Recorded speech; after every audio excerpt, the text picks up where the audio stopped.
নমস্কাৰ জ্ঞান গুৰুকুললৈ আপোনালোক সকলোকে স্বাগতম জনাইছো। আজি আমি চাম মনোপলি মাৰ্কেটৰ বিষয়ে। অৰ্থাৎ আমি যে পঢ়িছিলো লাষ্ট ক্লাছত যে নন কম্পিটিটিভ মাৰ্কেট বা ইমপাৰফেক্ট কম্পিটিশন তাৰ এটা ভাগ আছিল বা এটা প্ৰকাৰ আছিল যে মনোপলি। Okay, monopoly. এই মনোপলি মাৰ্কেটৰ বিষয়ে আজি আমি পঢ়ি মনোপলি মাৰ্কেট কি হয় বা তাৰ বৈশিষ্ট্যসমূহ কি আৰু তাৰ উদাহৰণ সহকাৰে আমি সেই কথাটো জানিবলৈ চেষ্টা কৰিম। ঠিক আছে? সো মনোপলি মাৰ্কেট বুলি আমি যেতিয়া কওঁ আমি এনেকুৱা এখন মাৰ্কেটৰ কথা বুজোৱা হয় য'ত অনলি ওৱান সেলাৰ আছে। ঠিক আছে, অনলি ওৱান সেলাৰ বা ফাৰ্ম আছে। অৰ্থাৎ আমি এনেকুৱা এটা ইণ্ডাষ্ট্ৰীৰ কথা কৈছোঁ, এনেকুৱা এটা পাৰ্টিকুলাৰ ছেক্টৰৰ কথা কৈছোঁ য'ত মাত্ৰ সেই বস্তুটো বিক্ৰী কৰা একমাত্ৰ এখনেই ফাৰ্ম আছে বা একমাত্ৰ এটাই সেলাৰ আছে। ঠিক আছে, মই এটা সৰু উদাহৰণ লৈ লৈছোঁ। আমি যদি আমাৰ দেশত চাওঁ, অৰ্থাৎ ভাৰতবৰ্ষত যদি আমি চাওঁ, ইণ্ডিয়াত আমাৰ যিটো ট্ৰেইন ছাৰ্ভিচ দিয়ে IRCTC, ঠিক আছে, একমাত্ৰ আমাৰ ট্ৰেইন ছাৰ্ভিচটো কিন্তু IRCTCয়েহে দিয়ে। এতিয়া বাৰু শেহতীয়াভাৱে কিছু কথা চলি আছে যে প্ৰাইভেট ছেক্টৰ ইনক্লুড কৰা হ'ব যিটো আমাৰ ৰেল সেৱা আছে তাত। কিন্তু সেই কথাটো যদি আমি আঁতৰাই থওঁ, আমি বৰ্তমান পৰিস্থিতিটো চাওঁ, IRCTC government on, completely government on, তেওঁলোকেহে কিন্তু আমাৰ দেশত ৰেল সেৱা আগবঢ়ায়। ঠিক আছে, এনেকুৱা হ'ব নোৱাৰে যে IRCTCৰ বাহিৰে আমি অন্য কোনোবা কোম্পানীৰ ৰেল সেৱা গ্ৰহণ কৰি আছোঁ, হয়? সেনেকুৱা এটা। চ' IRCTC, তাৰপাছত যিটো আমাৰ, মই যদি আৰু এটা উদাহৰণ দিবলৈ যাওঁ, হিন্দুস্তান এৰ'নটিক্স লিমিটেড, অ'কে, হ'ল আমাৰ দেশত যিবিলাক এয়াৰক্ৰাফ্টবিলাক যোনে প্ৰস্তুত কৰে, ইণ্ডিজিনাছলি ডিজাইন যিবিলাক এয়াৰক্ৰাফ্ট আছে সেইবিলাক কিন্তু কমপ্লিটলি হলেহে তৈয়াৰ কৰে। ঠিক আছে, এতিয়া নতুনকৈ হয়তো আই থিংক শেহতীয়াভাৱে ৰিচেণ্টলি ৰিলায়েন্স এই পাৰ্টিকুলাৰ ফিল্ডত সোমাব বিচাৰিছে, কিন্তু তাৰ আগলৈকে যদি আমি চাওঁ এয়াৰক্ৰাফ্ট প্ৰডাকশ্যনৰ ক্ষেত্ৰত ইণ্ডিয়াত অকল এই কোম্পানীটোৱে আছিল, হাল। ঠিক আছে, চ' মই দুটা উদাহৰণ দিলোঁ, এটা IRCTC, এই উদাহৰণটো ভালকৈ মনত ৰাখিলে হ'ল। ক'ৰবাত প্ৰশ্ন আহিলে আপোনালোকে লিখিবও পাৰিব যে IRCTC ভাৰতবৰ্ষৰ যিটো ৰেল সেৱা সেইটো অকল এটা পাৰ্টিকুলাৰ কোম্পানীয়ে নিয়ন্ত্ৰণ কৰে। ঠিক আছে, চ' যিটো ৰেল সেৱা ইণ্ডাষ্ট্ৰী, মই যদি ৰেল সেৱাটোক এটা ইণ্ডাষ্ট্ৰী বুলি কওঁ, ট্ৰেন্সপৰ্ট ইণ্ডাষ্ট্ৰী বুলি কওঁ, তাৰ ভিতৰত কিন্তু মাত্ৰ এখন ফাৰ্মেহে বা এটা সেলাৰেহে সেই সেৱাটো আমাক চেল কৰি আছে, আৰু সেইটো কি? সেইটো হ'ল IRCTC। ঠিক আছে, চ' এতিয়া IRCTC কি হ'ব? IRCTC হ'ব মনোপলি। অ'কে, IRCTC এটা মনোপলি হ'ব। ঠিক আছে, চ' মনোপলিত আমি কি গম পালোঁ যে অনলি ওৱান সেলাৰ বা ওৱান ফাৰ্ম থাকে। এতিয়া অকল সেইটো হ'লেইটো নহ'ব, আৰু কিছুমান নিশ্চয়কৈ তাৰ কেৰেক্টাৰিষ্টিক্স আছে। চ' সেই বৈশিষ্ট্যসমূহৰ বিষয়ে আমি এতিয়া চাম। চ' মই কেৰেক্টাৰিষ্টিক্স বুলি লিখিছোঁ। প্ৰথম হ'ব যে মই যিটো প্ৰথম ক'লোঁ যে ওৱান সেলাৰ। ঠিক আছে, ওৱান সেলাৰ। দেন ওৱান সেলাৰ হোৱাৰ বাবে কি হয় যে প্ৰাইজ মেকাৰ। এইটো ভালকৈ মন কৰিবা। আগতে আমি যে পাৰফেক্ট কম্পিটিশ্যনৰ কথা পাতিছিলোঁ, তাতে কি হৈছিল যে বহুতো সেলাৰ থাকে, আৰু সেইকাৰণে আল্টিমেটলি ইণ্ডাষ্ট্ৰী এটা প্ৰাইচ ডিচাইড কৰি দিয়ে, আৰু সেই ইণ্ডাষ্ট্ৰী মতে প্ৰত্যেকখন ফাৰ্মে বিক্ৰী কৰে, সেই ইণ্ডাষ্ট্ৰীৰ প্ৰাইচটোৰ মতে প্ৰত্যেকখন ফাৰ্মে বিক্ৰী কৰে, হয়। কিন্তু এতিয়া মনোপলিৰ ক্ষেত্ৰত কি হ'ব, যিহেতু একমাত্ৰ এখনেই ফাৰ্ম আছে বা এটাই সেলাৰ আছে, তাৰ ফলত হয় কি যে সেই ফাৰ্মখনে গোটেই ডিচিশ্যনটো নিজে লয় যে কি প্ৰাইজত মই বিক্ৰী কৰিম। ঠিক আছে, সেই গোটেই ডিচিশ্যনটো সেই পাৰ্টিকুলাৰ ফাৰ্মখনে লয়, আৰু সেইবাবে সেই ফাৰ্মখন হৈ পৰে প্ৰাইজ মেকাৰ। অৰ্থাৎ প্ৰাইজ টেকাৰ নহয়, প্ৰাইজ নলয়, তেওঁ নিজে প্ৰাইজ ডিচাইড কৰে যে মই কিমান প্ৰাইজত বিক্ৰী কৰিম। ঠিক আছে, দেন এটাটো হ'ব যে প্ৰফিট মেক্সিমাইজাৰ, সেইটো মই নিলিখিলেও হ'ব, সেইটো যিকোনো হেৰিতে হওক, প্ৰফিট মেক্সিমাইজ কৰিবই চাব ফাৰ্ম এখনে সদায়। ঠিক আছে, দেন এটা হ'ব যে মই যিটো ক'লোঁ ওৱান সেলাৰ হোৱাৰ বাবে সেইটো কি আমাক মুখ্য কি কেৰেক্টাৰিষ্টিক লাগিব যে Barrier in entry of new farms. Okay, অৰ্থাৎ সেই পাৰ্টিকুলাৰ ফিল্ডত নতুন ফাৰ্ম অহাত বেৰিয়াৰ আছে, বাধা আছে। ঠিক আছে, হয়। সেই বাধা বিভিন্ন ধৰণে হ'ব পাৰে। সেই বাধা হোৱাৰ প্ৰক্ৰিয়াটোৰ ওপৰত ভিত্তি কৰি মনোপলিক আৰু আমি বিভিন্ন প্ৰকাৰত ভাগ কৰিব পাৰোঁ। টেকনিক্যাল মনোপলি নেচাৰেল মনোপলি সেইবিলাকৰ বিষয়ে এতিয়া ইমান ডিটেইলছত নালাগে এইচএছ লেভেলত ষ্টিল মই পৰৱৰ্তী কেতিয়াবা ক্লাছত যদি মই সময় পাওঁ এইটো মই বুজাবলৈ চেষ্টা কৰিম কিন্তু যি নহওক চ' বাধা থাকে নতুন ফাৰ্মে সেই মাৰ্কেটখনত অহাৰ ওপৰত বাধা আৰোপ থাকে ঠিক আছে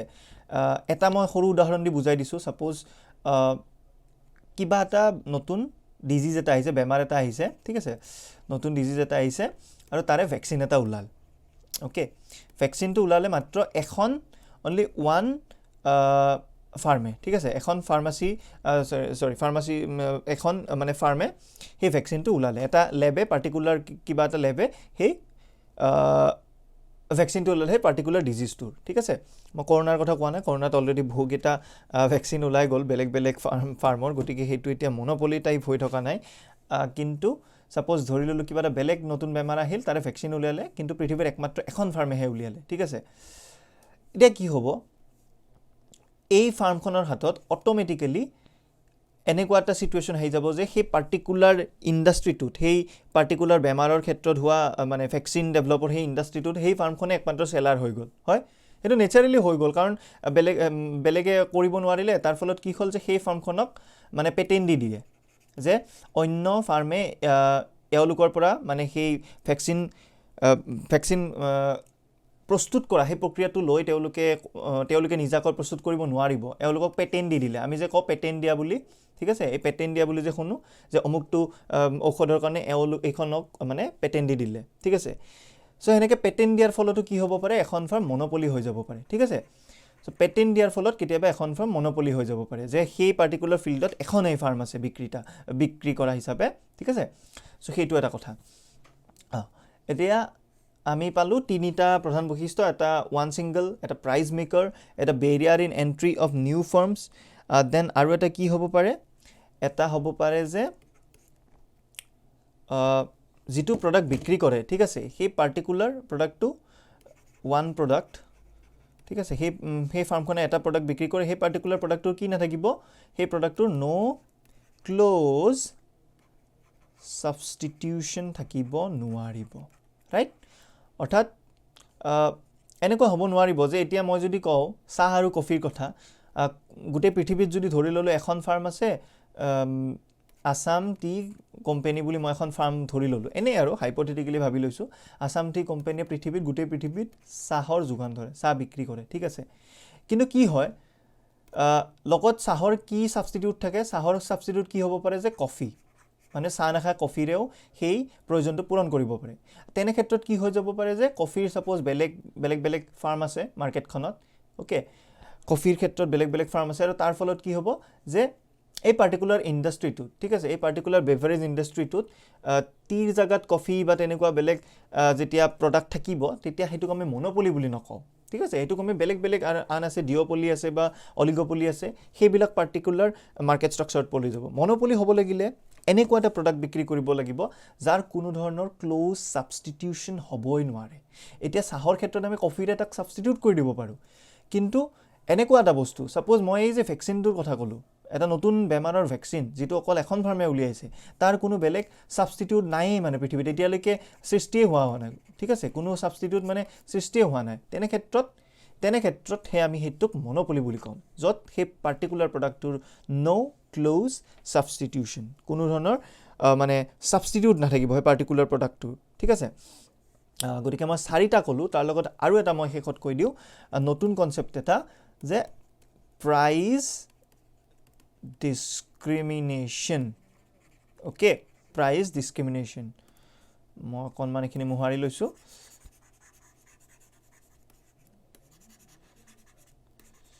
ঠিক আছে price discrimination so' price discrimination মানে কি প্ৰাইজ ডিছক্ৰিমিনেশ্যন মানে এনেকুৱা এটা ছিষ্টেম য'ত কি হ'ব পাৰে যে মনোপলি ফাৰ্মখনে মই এম বুলি লিখিছোঁ মনোপলি ফাৰ্মখনে দুজন মানুহ ঠিক আছে এজন ধৰি ল'লোঁ কুণাল এজন ধৰি ল'লোঁ যে দিগন্ত এনেকুৱা হ'ব পাৰে এই ফাৰ্মখনে এটা বস্তু 1 কেজি বিক্ৰী কৰিছে কুণালক 1 কেজি বিক্ৰী কৰিছে দিগন্তকো ঠিক আছে কিন্তু কুণালৰ পৰা 1 কেজিৰ বিনিময়ত তেওঁ ল'লে 100 টকা আনহাতে ছাপ'জ দিগন্তৰ পৰা ল'লে 1 কেজিৰ বিনিময়ত 90 টকা ৰাইট এইটোক কোৱা হ'ব প্ৰাইজ ডিছক্ৰিমিনেশ্যন অৰ্থাৎ দুয়োজন ব্যক্তিক দুইজন ব্যক্তিকে সেই মনোপলি ফাৰ্মখনে ডিছক্ৰিমিনেট কৰিলে কিয় ডিছক্ৰিমিনেট কৰিলে এজনৰ পৰা বেছিকৈ টকা ল'লে একে কোৱান্টিটিৰ বিনিময়ত কিন্তু একে কোৱান্টিটি দি আন এজনৰ পৰা কমকৈ টকা ল'লে বা কেতিয়াবা এনেকুৱা হ'ব পাৰে যে দুইজনৰ পৰা 100 টকাই ল'লে 90 নহয় ইয়াতে 100 টকা ল'লে কিন্তু এওক 100 টকাৰ বিনিময়ত 1 কেজি দিছিল এওক সাপোজ 1.5 কেজি দি দিলে ওকে এক 100 টকাত 1.5 কেজি দি দিলে সো এটো এটা প্ৰাইস ডিসক্ৰিমিনেশন হ'ব অৰ্থাৎ একে কোৱান্টিটিৰ বাবে দুটা বেলেগ প্ৰাইস বা একে প্ৰাইজৰ বাবে দুটা বেলেগ কোৱান্টিটি দিলে বিক্ৰী কৰিলে হেতু হ'ব আমাৰ প্ৰাইস ডিসক্ৰিমিনেশন যেটো মনোপলিত কৰা হয় ওকে আৰু মনোপলিত প্ৰাইস ডিসক্ৰিমিনেশন কিয় কৰে হেবিলাক আমি পিছত ডিটেইলছত কথা পাতিম গতিকে এইগেটা মূল মানে বিশেষ বৈশিষ্ট্য মনোপলি মার্কেট এখন মনোপলি মার্কেট বুলি কলে মনত ৰাখিব লাগিব এজন এই সেলাৰ আছে হয় এজন সেলাৰ আৰু তেও যেটো বস্তু মানে বিক্ৰী কৰি আছে তাৰ কোনো ক্লোজ সাবস্টিটিউট নাই সো যেহেতু তাত একমাত্ৰ এজন সেলাৰ অন্য সেলাৰ নাই গতিকে প্ৰাইসটো তেও নিজেই ডিটাৰমাইন কৰে সো তেও প্ৰাইস মেকাৰ দেন নতুন ফাৰ্ম সোমাব নোৱাৰে সেই ইন্ডাস্ট্ৰিটোত ইজিলি ঠিক আছে বেৰিয়াৰ্স ইন এন্ট্ৰি অফ নিউ ফাৰ্মস আৰু এটা হল প্ৰাইস ডিসক্ৰিমিনেশন ক্লিয়াৰ সো এই পাঁচটা মই ক্যাৰেক্টাৰিস্টিক কলো ইয়াৰ পিছত আমি সাম আৰু মনোপলিস্টিক কম্পিটিশনত মনোপলিত কেনেদৰে ইকুইলিব্ৰিয়াম আমি পাব পাৰো সেইখিনি আমি কথা পাতিম ধন্যবাদ